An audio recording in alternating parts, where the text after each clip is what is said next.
बिल्लाहि मिनश्शैतानिर्रजीम बिस्मिल्लाहिर्रहमानिर्रहीम। Unique group of institution की तरफ से ऑनलाइन लेक्चर्स और मैं प्रोफेसर राजा वाजिद अली जो आपको स्टैटिस्टिक्स यानी शुमारियात पढ़ाता हूँ। हम शुमारियात पढ़ने से पहले यानी तालीम से पहले कुछ तरबियत लेते हैं और लेते रहेंगे, जिसमें हमने क्योंकि इल्म सीखना है तो इल्म की दुआ ज़िंदगी और मौत की दुआ। ज़िंदगी और मौत के दरमियान हम दो चीज़ें करते हैं, दो काम करते हैं। वो दो काम कौन से हैं? एक, पहली सांस से आखिरी सांस तक इल्म का सीखना, पहला काम, और दूसरा काम रिस्क कमाना। इससे पहले चंद लेक्चर्स में हमने ज़िंदगी और मौत इन दोनों की दुआ सीखी। अल्लाहुम्मा उर्ज़ुकनी अल हयात सआदतन वल मौत शहादतन। ज़िंदगी और मौत, इसके दरमियान हमने दो काम करने हैं। एक, इल्म सीखना। इल्म सीखने की दुआ हमने सीखी और वो इन अल्फाज में, अल्लाहुम्मा उर्ज़ुकनी इल्मन नाफ़िअन वासिअन हमीकन।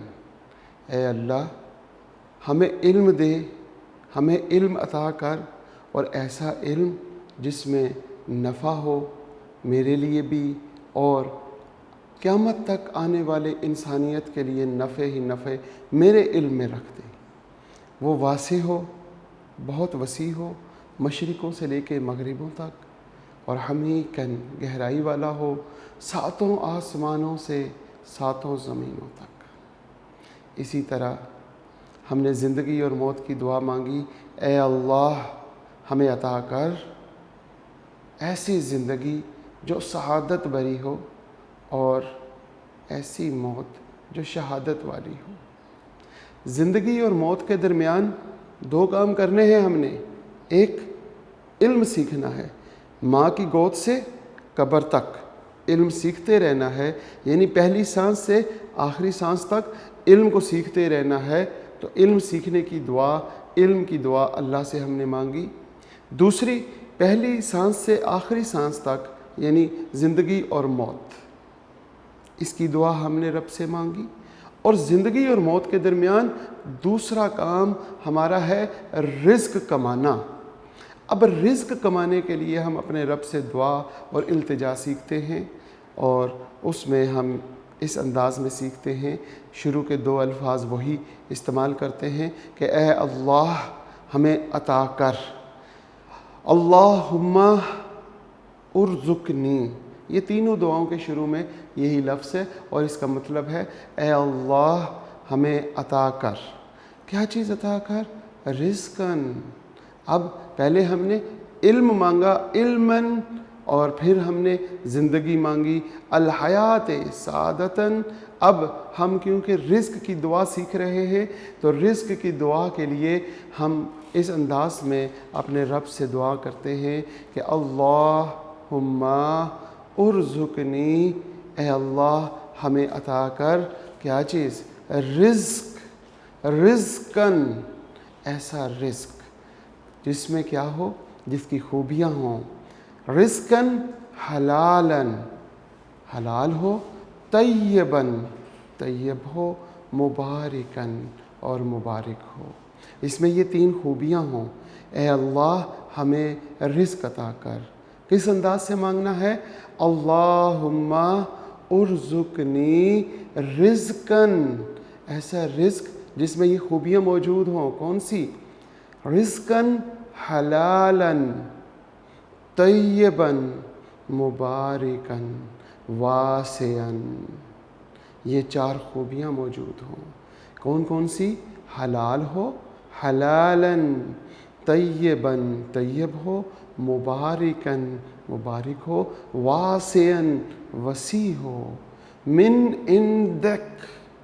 ये आखिरी अल्फाज इस दुआ के, और इनका मतलब, इनका तर्जमा, ए अल्लाह जो रिज़्क हमें अता करना है वो हमें अपनी जनाब से और डायरेक्ट अता कर। मिन इंदिक, ए अल्लाह हमें रिज़्क देना है तो हमें डायरेक्ट अपने वसीले से डायरेक्ट हमें अता कर, बीच में कोई वसीला ना डालें, क्योंकि मोहताजी बहुत ही बुरी चीज़ है। हम मोहताज अगर होना चाहते हैं तो वो सिर्फ़ और सिर्फ़ अल्लाह के मोहताज हों। ए अल्लाह हमें तो अपना मोहताज रखें, रिज़्क के मामले में, इल्म के मामले में, और ज़िंदगी के मामले में, और मौत के मामले में, इन सब चीज़ों के मामले में अल्लाह हमें मोहताज अगर रखना है तो सिर्फ़ अपना मोहताज रखें, अपने अलावा हमें किसी का मोहताज न रखें। तो रिज़्क अपने रब से मांगे, क्योंकि हमने ज़िंदगी और मौत इन दोनों के दरमियान हमने सिर्फ़ ये दो काम करने हैं। एक हमने सीखना है, वो इल्म सीखना है, और दूसरा काम हमारा सिर्फ़ और सिर्फ है रिज़्क कमाना। इन दो चीज़ों के अलावा हम बाकी सारे काम इनके ज़ैल में आके करते हैं, इनकी सब हेडिंग्स बन जाती हैं। मेन सब हेडिंग हमारी ज़िंदगी और मौत के दरमियान सिर्फ दो हैं, और वो है इल्म सीखना और रिज़्क कमाना। रिज़्क की 4 खूबियाँ अपने साथ याद रखें और अपने रब से इन 4 खूबियों वाला रिज़्क मांगे, हलालन तय्यबन मुबारिकन और वासियन। और 5वीं खूबी उसकी मिन इंदिक, ए अल्लाह हमें जो रिज़्क देना है वो डायरेक्ट अपने पास से डायरेक्ट हमें देना, किसी का वसीला ना बनाना।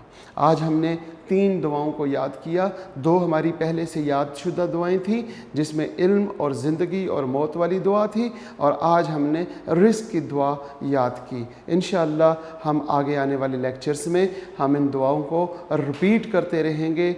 हम हर लेक्चर के शुरू में एक दुआ पढ़ते रहेंगे, जिससे हमें ये दुआएं याद हो जाएंगी।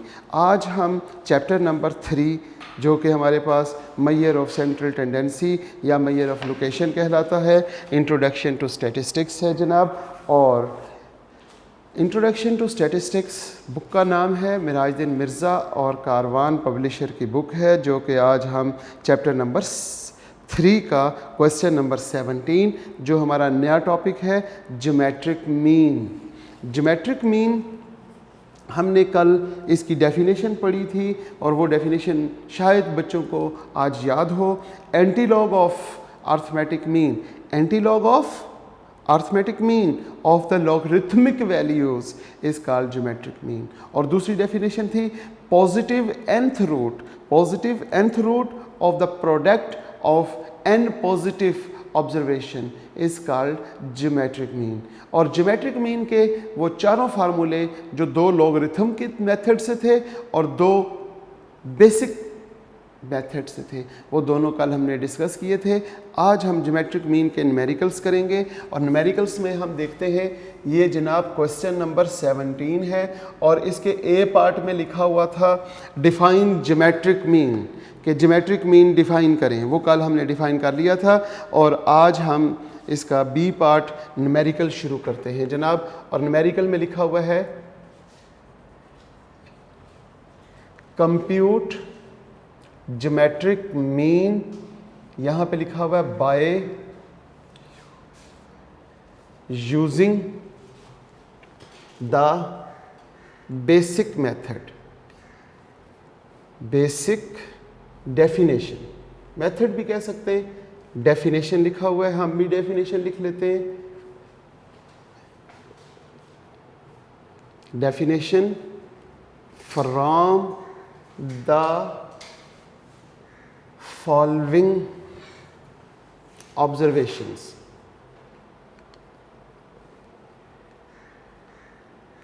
ऑब्जर्वेशंस, और ऑब्जर्वेशंस दी हुई हैं 0.5, 1.0 और 2.7 और 3.48 और 4.71। ये जनाब हमारे पास एक न्यूमेरिकल है, और ये न्यूमेरिकल ज्योमेट्रिक मीन से रिलेटेड। आज हम पहला ज्योमेट्रिक मीन से रिलेटेड एक न्यूमेरिकल करने जा रहे हैं। और कैसे करेंगे? सबसे पहले इस सवाल में उसने कहा कि ज्योमेट्रिक मीन फाइंड करें और मेथड कौन सा यूज़ करें? Basic definition. बेसिक डेफिनेशन का फार्मूला या जो मेथड था उसको सीखते हैं। जनाब, बेसिक डेफिनेशन के लिए हमारे पास फार्मूला क्या था ज्योमेट्रिक मीन का? Geometric mean is equal to, हमारे पास कितनी ऑब्जर्वेशंस हैं? 1, 2, 3, 4 और 5 ऑब्जर्वेशंस हैं। तो इसका मतलब ये हुआ कि हमें 5th रूट लेना पड़ेगा। यहाँ पे हम क्या लिखेंगे? यहाँ पे 5 लिख लेते हैं। 5th root of the product. Product किसका?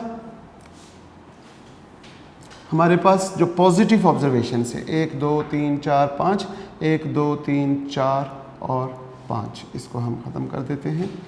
यहाँ पे क्या लिखेंगे? 0.5, 1.0 और 2.7 और 3.48 और 4.71।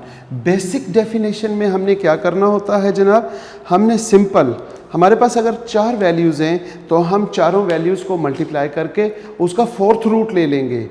और अगर हमारे पास 3 वैल्यूज़ हैं तो हम तीनों को मल्टीप्लाई करेंगे और प्रोडक्ट ऑफ 3 पॉजिटिव इंटीजर्स या 3 पॉजिटिव ऑब्जर्वेशंस, तो हमारे पास 3 पॉजिटिव ऑब्जर्वेशंस होंगी, उनको प्रोडक्ट लेंगे और उसका क्यूब रूट ले लेंगे। इसी तरह यहाँ पर इस क्वेश्चन में हमारे पास 5 ऑब्जर्वेशंस हैं। हमारे पास 1, 2, 3, 4 एंड 5 ऑब्जर्वेशंस है। हमने क्या करना है? इन 5 ऑब्जर्वेशंस को मल्टीप्लाई करना है और उसका 5th रूट लेंगे। 5th रूट, ये 5th रूट कहलाता है। अब हम देखते हैं इन 5 ऑब्जर्वेशन को। जैसे 0.5 है और उसके बाद 1.0 है, 2.7, 3.48 और 4.71। इन तमाम वैल्यूज़ को जब हम मल्टीप्लाई करते हैं तो मल्टीप्लाई करने से जो हमारे पास आंसर आएगा वो हम बीच में लिख देंगे 22.12758 और इसका 5th रूट ले लेंगे। अब जब हम इसका 5th रूट लेंगे, ये कैलकुलेटर पे कुछ इस अंदाज में बना होता है। ये ऐसे, यहाँ पे एक बॉक्स बना होगा और यहाँ पे भी एक बॉक्स बना होगा। ये जो इसको कहते हैं nth रूट लेना। अगर वो सिंपल ऐसे लिखा होगा तो वो कैलकुलेटर पे जो ये क्लिक करेंगे तो ये स्क्वायर रूट कहलाएगा। और एक ऐसे लिखा होगा यहाँ पे क्यूब रूट, और एक ऐसे लिखा होता है कैलकुलेटर पे एक बटन होता है जिसके ऊपर कुछ इस अंदाज में लिखा होगा कि ये स्क्वायर रूट होगा। स्क्वायर रूट के इस कॉर्नर पे भी एक यहाँ बॉक्स बना होता है और यहाँ पे भी एक बॉक्स बना होगा। आपने इस बटन को क्लिक करना है और आई थिंक ये शिफ्ट के बटन से आता है। स्क्वायर रूट के ऊपर, जैसे स्क्वायर रूट का बटन है उसके ऊपर येलो कलर में ये लिखा होगा ये चीज़, और ये शिफ्ट के बटन से हम क्लिक करेंगे। शिफ्ट का बटन क्लिक करेंगे और उसके बाद इस बटन को क्लिक करने से हमारे कैलकुलेटर पे यूँ लिखा हुआ आ जाएगा और कर्सर यहाँ पर होगा। जब कर्सर यहाँ पे होगा तो आपने 5 लिख लेना है और बीच में एक एरो के साथ या माउस के साथ उसको आगे ले जाकर यहाँ पर आपने ये वैल्यू लिखकर इक्वल्स टू करेंगे तो आपके पास कैलकुलेटर से ज्योमेट्रिक मीन फाइंड हो जाएगा और वो 1.8577। ज्योमेट्रिक मीन बेसिकली मेथड है लॉगरिथम। लॉगरिथम जब भी स्टैटिस्टिक्स में, मैथमेटिक्स में या कहीं पर भी आप लॉगरिथम का काम कर रहे हों, लॉगरिथम की वैल्यूज़ को सॉल्व कर रहे हों, तो पॉइंट के बाद कम से कम 4 डिजिट, अगर 4 डिजिट से कम किया आपने तो आपके क्वेश्चन का जो आंसर है और जो कैलकुलेशन है वो गलत हो जाएगी। हमारे उस्ताद मोहतरम हमें सिखाते हुए इस बात को इस अंदाज में सिखाते थे कि स्टैटिस्टिक्स में लॉगरिथम वाले क्वेश्चन हो या रेसिप्रोकल वाले क्वेश्चन हो या कोई भी क्वेश्चन समझ लेते हैं। हमने तो उनकी इन 2 बातों से हम समझे कि कहीं पे भी हमने इस बात को फॉलो करना है। तो हमारे उस्ताद मोहतरम हमें ये कहा करते थे कि पॉइंट के बाद अगर आप स्टैटिस्टिक्स में 4 डिजिट से कम लिखते हैं तो ये कबीरा गुनाह कहलाता है स्टैट्स में।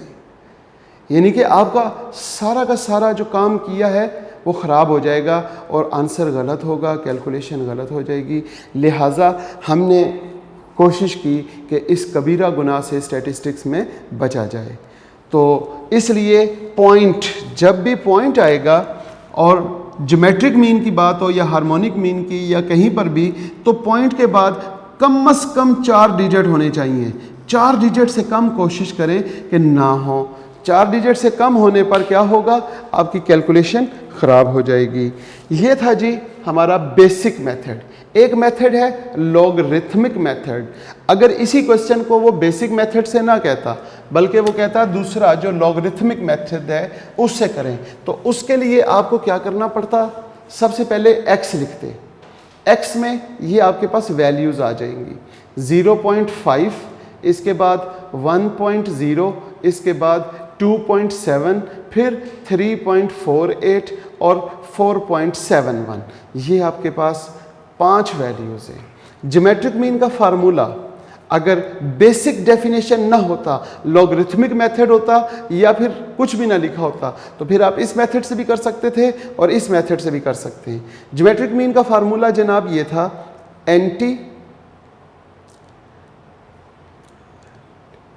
Anti log of summation log x over n। ये जनाब दूसरा मेथड है। इसके लिए आपको क्या करना पड़ेगा, इसके लिए आप यहाँ पे log लिखेंगे और साथ x लिख देंगे। अब जब हम यहाँ पे log और x लिखेंगे तो log लेने से, जैसे हमारे पास पहला पॉइंट है 0.5, तो 0.5 का जब log लेंगे तो वो पॉइंट्स में आएगा, और पॉइंट के बाद जब आने की वाली वैल्यूज़ होंगी वो पॉइंट के बाद कम से कम 4 डिजिट लिखने हैं आपने। जैसे आपके पास 0.5 लिखने से आंसर आ गया -0.3010। ये 4 पॉइंट हो गए। एक पॉइंट हम एक्स्ट्रा लिख देते हैं ताकि एरर कम से कम हो। इसी तरह जब हम इसका लॉग लेंगे, कैलकुलेटर से हम लिखेंगे log 1.0, तो इसका आंसर 0 आ जाएगा। इसी तरह log 2.7, तो यहाँ पर हमारे पास आ जाएगा 0.43136। जब हम log लेंगे 3.48 का, तो ये हमारे पास आ जाएगा 0.5415 और 8। इसी तरह हमने लास्ट वैल्यू का log लेना है 4.71 का, और ये हमारे पास आ जाएगा 0.6730 और 2। अब इसके बाद आपने क्या करना है जनाब, हमें फार्मूले में log x की ज़रूरत है। log x हमने बना लिया, लेकिन साथ उसका सम करेंगे। इसका यहाँ पर समीशन कर लें। log x का समीशन आपके पास आ जाएगा 1.344934। अब आपने इस फार्मूले में वैल्यूज़ पुट करनी है। Anti log of summation log x, ये आपके पास है 1.344934, और डिवाइडिंग बाय 5, आपने इसको 5 पे डिवाइड करना है। यहाँ पे लिखेंगे एंटी लॉग ऑफ, जब इसे आप 5 पे डिवाइड करते हैं तो वो आपके पास 0.26898 आ जाएगा। अब कैलकुलेटर से जो बटन log का है उसको शिफ्ट के साथ क्लिक करेंगे तो वो ऐसे आएगा 10, और यहाँ पर एक बॉक्स बना होगा। जब शिफ्ट के साथ log का बटन क्लिक करेंगे तो उसके ऊपर येलो कलर में ये लिखा होगा, तो आपके कैलकुलेटर पे यहाँ 10 लिखा होगा और यहाँ पे एक खाली बॉक्स होगा। इस बॉक्स में आप ये वाली वैल्यू लिखकर इज इक्वल टू लिखेंगे तो इस वैल्यू का एंटी लॉग आ जाएगा। अब आप एंटी लॉग लेते हैं कैलकुलेटर से तो आंसर आ जाएगा 1.8577। ये आंसर, ये है जी लॉगरिथमिक मेथड और ये है बेसिक डेफिनेशन। दोनों मेथड से मैंने इस न्यूमेरिकल को सिखाने की कोशिश की है और उम्मीद करता हूँ कि आपको लॉगरिथम से ज्योमेट्रिक मीन सॉल्व करना आ गया होगा कि x की हर वैल्यू का लॉग लें। असल में हमारी डेफिनेशन में था कि जो हमारे पास ऑब्जर्वेशन है वो पॉजिटिव होनी चाहिए। पॉजिटिव क्यों होनी चाहिए? क्योंकि अगर यहाँ पे -2.7 होता तो इसका लॉग फाइंड ही नहीं किया जा सकता। माइनस की कोई भी वैल्यू होगी उसका लॉग नहीं मालूम किया जा सकता, और अगर माइनस की वैल्यू को रूट में डाल दिया जाए तो उसका आंसर भी पॉसिबल नहीं होगा। इसलिए डेफिनेशन में हमने ये पॉइंट लिखा था कि positive nth root of the product of n positive observation, जो ऑब्जर्वेशंस होंगी वो सारी की सारी पॉजिटिव होंगी, उनका प्रोडक्ट करेंगे, उन सारी वैल्यूज़ का प्रोडक्ट करेंगे और उसका nth रूट ले लेंगे। nth रूट मीन अगर हमारे पास ऑब्जर्वेशन 5 है तो 5th रूट लेंगे, अगर हमारे पास ऑब्जर्वेशन 9 है तो 9th रूट लेंगे। इसी तरीके से जनाब ये था हमारा टॉपिक ज्योमेट्रिक मीन, जो आज हमने पहली मर्तबा अपने ऑनलाइन लेक्चर्स में ज्योमेट्रिक मीन का जो टॉपिक है उससे रिलेटेड पहला क्वेश्चन न्यूमेरिकल सॉल्व किया है। इसी तरह हम आगे चलते हैं।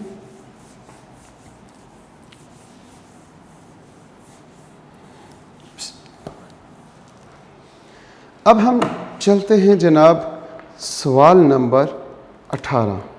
अभी हमने 17 का ए पार्ट कल हमने डेफिनेशंस में लास्ट लेक्चर में पढ़ा, आज बी पार्ट हमने किया। अब हम क्वेश्चन नंबर 18 में कहता है the monthly income in rupees of 10 families. Question number 18 है जनाब, और ए पार्ट में क्वेश्चन में लिखा हुआ है the monthly incomes in rupees of 10 families in a certain locality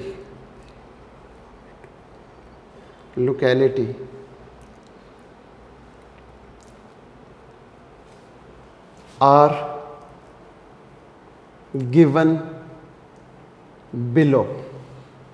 calculate arithmetic mean, सबसे पहले नंबर पर उसने पूछा calculate arithmetic mean and geometric mean of the observations.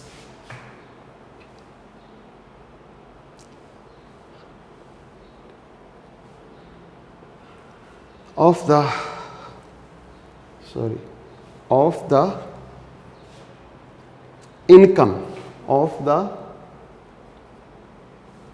income which average represent these values, represents these values। और वो values क्या दी हुई हैं? इनकम 10 फैमिलीज़ हैं, उनकी इनकम है जी। फैमिली नंबर 1 85, नंबर 2 75, उसके बाद 10, फिर 75, फिर 500, इसके बाद 8, 42 और 250 और 40 और 36। ये आपके पास 1 2 3 4 5 6 7 8 9 और 10 फैमिलीज़ की इनकम्स आपके सामने क्वेश्चन बोर्ड पे लिख दिया गया है। और इसमें उसने 2 बातें पूछी हैं। पहली बात तो उसने इंफॉर्मेशन दी कि monthly income in rupees of 10 families of a certain locality of given below. पहला काम हमने अर्थमेटिक मीन फाइंड करना है, दूसरा काम ज्योमेट्रिक मीन फाइंड करना है इस इनकम का। इसके बाद तीसरे नंबर पे हमने बताना है कि इन दोनों एवरेजेस में से, यानी अर्थमेटिक मीन में से और ज्योमेट्रिक मीन में से, विच एवरेज, दोनों में से कौन सी एवरेज रिप्रेजेंट दीज वैल्यूज़, इन वैल्यूज़ को रिप्रेजेंट करती है।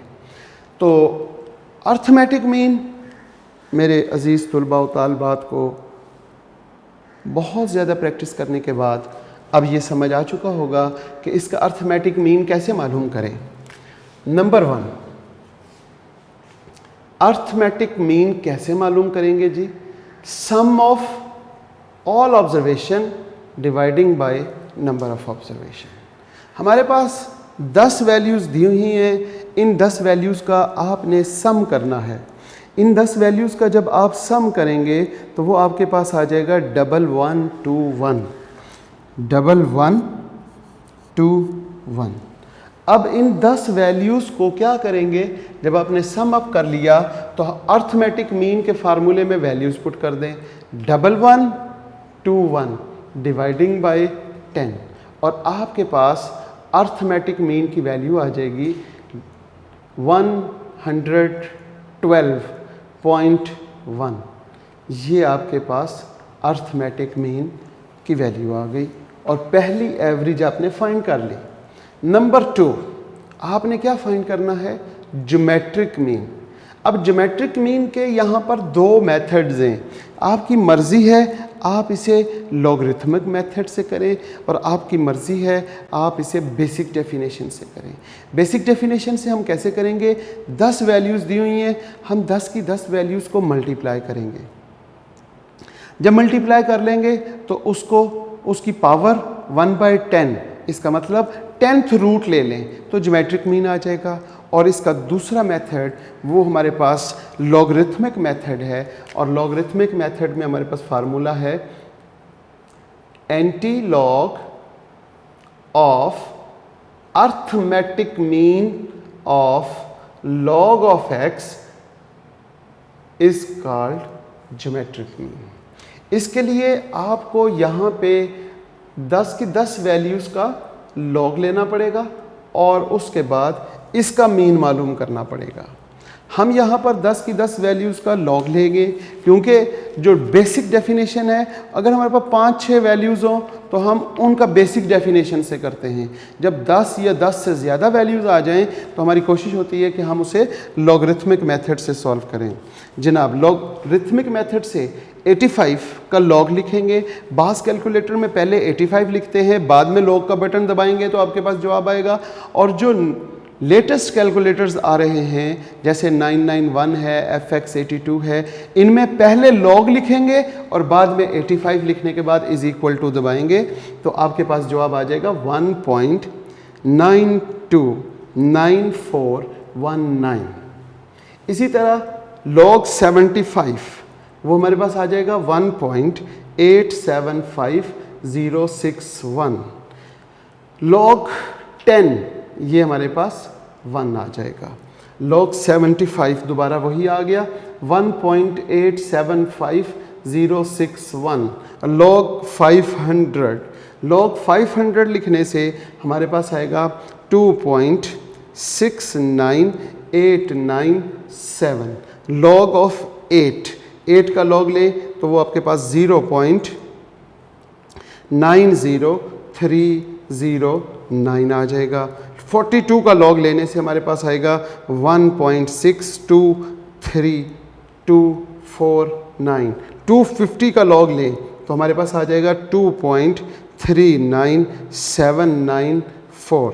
इसी तरह 40 का लॉग लेने से 1.60206 और लास्ट में 36 का लॉग ले लें आप तो वो आपके पास आ जाएगा 1.556303। यहाँ पर हर वैल्यू का जो हमारे पास x थी, x की हर वैल्यूज़ का आपने लॉग लिया तो ये आपके पास एक कॉलम आ जाएगा। इस कॉलम का टोटल वो हमारे पास आ गया जनाब 17.46115। मैंने यहाँ पे कोशिश की है कि मैं पॉइंट के बाद कम से कम 4 नहीं, कम से कम 5 या 5 से ज़्यादा डिजिट्स लिखूं। लिहाजा हम यहाँ पर क्या करते हैं, एंटी लॉग में वैल्यूज़ पुट करते हैं। Anti log of summation log x, ये हमारे पास सम आया है जनाब 17.46115 और डिवाइड कर देते हैं इसको 10 पे। तो 10 पे डिवाइड करने से एंटी लॉग ऑफ 1.746 115। कैलकुलेटर से एंटी लॉग का बटन क्लिक करें जो कि कुछ इस तरह लिखा होगा 10 और उसकी पावर में एक बॉक्स बना होगा जिसमें आपने ये सारी वैल्यू लिखकर इक्वल्स टू करने पर आपके पास एंटी लॉग आ जाएगा और वो आएगा 55.733। ये हमारे पास ज्योमेट्रिक मीन आ गया। अब ये ज्योमेट्रिक मीन और अर्थमेटिक मीन जब हमने सॉल्व कर लिया तो इसका जो तीसरा पॉइंट था कि which represent average, which average represent these values. ये जो हमारे पास वैल्यूज हैं, इन वैल्यूज को ये वाली एवरेज रिप्रेजेंट कर रही है या ये वाली वैल्यू जो अर्थमेटिक मीन की है ये रिप्रेजेंट कर रही है या ज्योमेट्रिक मीन की। ये हमारे पास बहुत अहम क्वेश्चन है जनाब। अब हम यहाँ पे देखते हैं कि हमारे पास जो वैल्यूज हैं वो कम से कम कौन सी वैल्यू है जनाब। कम से कम अगर देखते हैं तो 8 और मैक्सिमम वैल्यू देखें तो वो हमारे पास आ जाएगी 250। अब हमारे पास 100 से ज़्यादा या 100 से बड़ी वैल्यूज़ जो हैं वो है एक 500 और एक है 250। सिर्फ दो वैल्यूज़ हैं जो बहुत लार्ज हैं। बाकी वैल्यूज़ को देखें 85, 75, 10, 75, 80, 42, ये बहुत स्मॉल वैल्यूज़ एक तरह की वैल्यूज़ हैं। ये बाकी वैल्यूज़ एक तरह की हैं। इनमें अगर हम इस 8 को छोड़ दें क्योंकि 8 जो है वो 85 से बहुत दूर है, लेकिन 85 और 75 बहुत क्लोज हैं, फिर 75 क्लोज है। इसमें ये 10 जो है ये भी इन तीनों वैल्यू से थोड़ा सा हट के है। आगे देखते हैं 40, 42, 40 एंड 36 ये वैल्यूज़ और ये 3 और 3 6 वैल्यूज। हमारे पास ज़्यादा वैल्यूज़ देखें, ये दो वैल्यूज़ हैं एक्सट्रीम लार्ज की तरफ, ये दो वैल्यूज़ हैं स्मॉल की तरफ। अगर इन वैल्यूज़ को छोड़ दिया जाए, एक्सट्रीम वैल्यूज़ को छोड़ दिया जाए, 85 जो ज़्यादा वैल्यूज़ हैं हम उनको देखें तो वो जो बाकी वैल्यूज़ हैं वो हमारे पास अर्थमेटिक मीन को रिप्रेजेंट कर रही हैं या फिर ज्योमेट्रिक मीन को। ये जो मैंने सर्कल एक्सट्रीम वैल्यूज़ 4 निकाल दें 500, 250, 8 एंड 10 ये वैल्यूज़ अगर हम निकालने के बाद बाकी वैल्यूज़ देखें तो बाकी वैल्यूज़ इसको रिप्रेजेंट कर रही हैं या इसको। ये 1, 1, 2 यानी 112 वो तो इसमें है ही नहीं। 85, 75 रिप्रेजेंट 55, 72, 75, 42, 36 हमारे पास ये वैल्यू रिप्रेजेंट कर रही है। लिहाजा अगर हमारे पास वैल्यूज़ एक जैसी ना हो बल्कि उसमें कुछ वैल्यूज़ बहुत लार्ज हों और कुछ वैल्यूज़ बहुत स्मॉल हों तो उसके लिए जो बेटर एवरेज है वो है ज्योमेट्रिक मीन। ज्योमेट्रिक मीन यहाँ पर हमारी जो वैल्यू है वो रिप्रेजेंट करती है हमारी वैल्यूज़ को। लिहाजा आप क्या लिखेंगे, आपने यहाँ पे एनालिसिस लिखना है कि the geometric mean would represent these values because it is less aggregated by extremely large values than does the mean. हमारे पास जो ज्योमेट्रिक मीन है ये वैल्यू रिप्रेजेंट करती है इन वैल्यूज़ को, ज्योमेट्रिक मीन जो एवरेज है। क्यों? क्योंकि इट इज़ लेस एग्रीगेट, ये एग्रीगेट की जो इसकी जो वैल्यू है वो लेस है अर्थमेटिक मीन से और वो वैल्यूज़ रिप्रेजेंट हमारी ऑब्जर्वेशंस को कर रही हैं। ये था आज का चैप्टर, आज का लेक्चर जिसमें हमने ज्योमेट्रिक मीन के कुछ टॉपिक्स पढ़े और कोशिश की कि ज्योमेट्रिक मीन बाय डेफिनेशन और बाय यूजिंग लॉगरिथमिक मेथड दोनों तरीक़ों से सीख लिया जाए और तीसरे नंबर पे हमने ये कोशिश की कि comparison between arithmetic mean and geometric mean, हम कैसी वैल्यूज़ होंगी तो उनका अर्थमेटिक मीन फाइंड करेंगे और कौन सी वैल्यूज़ हैं उनका ज्योमेट्रिक मीन फाइंड करेंगे। ज्योमेट्रिक मीन को कंटिन्यू रखते हुए नेक्स्ट लेक्चर में आपके साथ मुलाकात होगी। अब ये लेक्चर यहीं पे क्लोज़ करते हैं और आखिरी अल्फाज वही कि अज़ीज़ तलबा व तालिबात, जब तक आप इसको अपने कलम से ख़ुद नहीं सॉल्व करेंगे आपको ये फ़ायदा नहीं देंगे लेक्चर्स। अगर आप चाहते हैं इन लेक्चर्स से सीखने के बाद आपको फ़ायदा हो तो उसका एक ही तरीका है कि आपने सीखने के बाद इसकी प्रैक्टिस करनी है और ओबीडियंस भी करेंगे। और जब आप मेरी बात इसको सुनेंगे कि इसकी प्रैक्टिस करेंगे तो आप उस फार्मूले के मुताबिक, कामयाबी के फार्मूले के मुताबिक आप इताअत और फर्माबरदारी के साथ मल्टीप्लाई कर रहे होते हैं और कामयाबी आपके कदम चूमेगी। बहुत शुक्रिया। अल्लाह हाफ़िज़।